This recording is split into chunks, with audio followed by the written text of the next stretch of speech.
سلام دوستان، خوش آمدید به یک ویدیو جدید از کانال ما.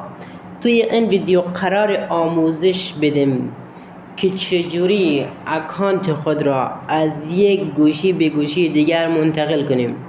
اگر گوشی عوض کردی و نمیخوای اطلاعات بازی تو از دست بدی، این ویدیو حتما بهت کمک میکنه. توی این ویدیو قرار آموزش بدیم که چجوری اکانت خود را از یک موبایل به موبایل دیگر منتقل کنیم بدون اینکه اطلاعات پاک شه، بدون اینکه بازیکن‌ها حذف بشه. قرار آموزش بدیم برای اندروید و آی او اس. خب دوستان، از این قسمت وارد ستینگ میشید و وقتی وارد ستینگ شدید این قسمت وارد میشید. خب دوستان، اینجا یک نکته خیلی ریز وجود داره که حتما باید مد نظرتان بگیرید. این قسمتی که هست گوگل، باید اکانتتان به گوگل پلی یا فیسبوک وصل باشه.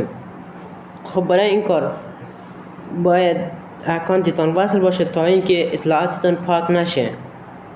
و وقتی اینو وصل کردید وارد این قسمت میشید که حتما او باید وصل باشه به گوگل پلی. وارد این قسمت میشید و این یکی که هست رو کپی میکنید.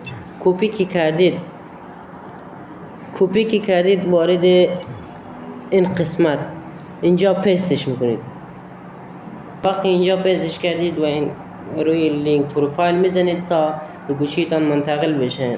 خب دوستان، ویدیو همین قدر بود و اگر به مشکلی برخوردید توی کامنت ها بنویسید تا مشکلتون رو حل کنم. لایک، فالو، کامنت یادتون نره.